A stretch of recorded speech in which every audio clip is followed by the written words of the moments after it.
কোন ওয়ালির সোহবতে যদি কিছুক্ষণ বসে গেছো তো তুমি জেনে রাখো তুমি 1000 বছর বেরিয়া ইবাদত করলে তুমি যতটুকু আল্লাহর নিকটস্থ হতে পারবে, তুমি যদি আল্লাহ ওয়ালাদের সোহবতে বসে যাও তুমি তার চাইতে বেশি নিকটের হয়ে যাবে। সুবহানাল্লাহ। একটা সিম্পল কুল্লি আছে, মাহবুবের মাহবুব মাহবুব হয়, বন্ধুর বন্ধু বন্ধু হয়, দোস্তের দোস্ত দোস্ত হয়। তো আল্লাহ রাসূল সাল্লাল্লাহু আলাইহি ওয়া আলিহি ওয়াসাল্লামের আওলাদ আপনাদের সামনে উপস্থিত, আর পীর ও মুর্শিদের আদব কত তার আগে আমার সমস্ত পীর ভাই একটা জিনিস জেনে রাখেন, যখন পীর ভাইকে দেখছেন তার মানে মনে করবেন কি আপনি আপনার পীর ও মুর্শিদের প্রতিচ্ছবি দেখছেন। সে যেমন হোক আপনার পীর ভাই, আপনার পীর ও মুর্শিদের প্রতিচ্ছবি, পীর ও মুর্শিদের ফয়েজ, তাকে মোহাব্বত করবেন। আর পীর ভাই এবং পীরের আওলাদ তো অনেক দূরের কথা, পীরের জুতার দাম বুঝেন। যারা নিজের পীরের নালে শরীফের তাজিম করেছে, দুনিয়া তাকে, একজন নামকরা ব্যক্তি রয়েছেন আমিরে খুসরু, যাকে হিন্দুস্তানের তোতা পাখি বলা হয়।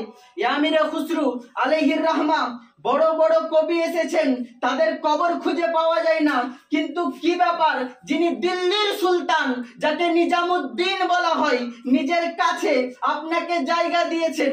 একটু রহস্যটাও বলুন না। উঠান হযরতে আমিরে খুসরু আলাইহির রহমার জীবনী।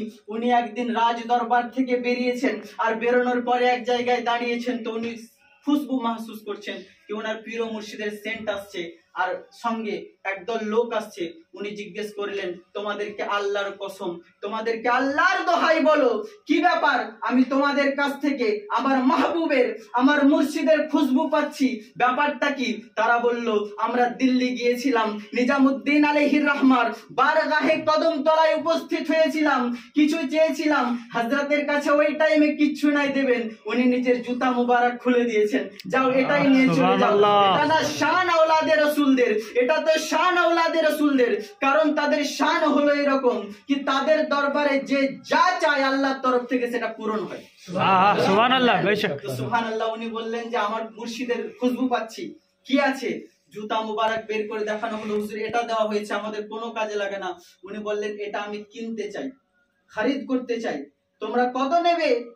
মুহ মাঙ্গা কিমত, যত বললো, নিজের পুরো প্রপার্টি দিয়ে, নিজের পুরো সম্পদকে বিলীন করে দিয়ে, রাজ দরবারকে লাথি মেরে হযরতে আমিরে খুসরু আলাইহির রহমা নিজের পীর ও মুর্শিদের জুতাকে নিয়ে হাঁটতে হাঁটতে দিল্লি পর্যন্ত যখন পৌঁছেছেন, তো হযরতে নিজামুদ্দিন আলাইহির রহমা বসে রয়েছেন, আর উনি বলছেন যে বর্তমানে মুরিদদের কত হিম্মত কি তারা নিজের পীরের জুতা কিনতে যায়। যখন এরকম কথা হযরতে আমিরে খুসরু আলাইহির রহমার চোখ দিয়ে পানি ঝরছে, উনি বলছেন, ওয়াল্লাহি আমার মুর্শিদ, আমি আপনার জুতা খরিদ করে আসিনি, বরং যেমন কোন বর যখন রাস্তায় যায় তার চারি সাইডে টাকা ঘুরিয়ে ওই বরের সাদকা আদা করা হয়, হুজুর আমার तमाम সম্পত্তি আমি আপনার জুতার সাদকা আদা করেছি। সুবহানাল্লাহ। এই হলো মুর্শিদের আদব। এ মুসলমান, বুজুর্গানে দিন বলেন কি তোমার ইয়াকিন হচ্ছে কামিল, তোমার ইয়াকিন যদি কামিল হয়, এটা জেনে রাখেন, আমরা ও সিলসিলার মুরিদ যেটা গাউসে পাকের সিলসিলা, এখানে হুজুর পাক বসে আছেন, গাউসে পাক বলতে আছেন কি আমার মুরিদ, মুরিদি লা তাখাফ আল্লাহ রাব্বি, ইয়া আমার মুরিদ ভয় করো না, আল্লাহ আমার পালনেওয়ালা, আল্লাহ আমার প্রতিপালক, আতানি রিফআতান নিলতুল মালালি, বহু গ্যারান্টি রয়েছে। হুজুর গাউসে পাক বলেন কি আমার কোন মুরিদ বিনা তওবায় মরবে না। সুবহানাল্লাহ। মুরিদ হবে বিনা তওবায় মরবে না। বাস ওই গাউস পাকের বাগানের ফুল আপনাদের সামনে উপস্থিত হয়েছেন, এনাদেরকে মূল্যায়ন করুন। নামাজে যাদের উপর দরুদ পড়েন ও জাতে পাক আপনাদের সামনে উপস্থিত হয়েছেন, ইনাদেরকে মূল্যায়ন করুন, ইনাদের কদম তলের ছায়া তলে থাকার চেষ্টা করুন।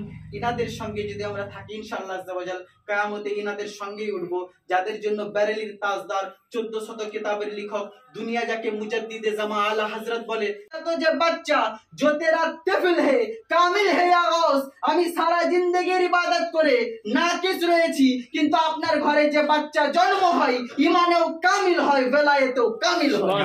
সুবহানাল্লাহ।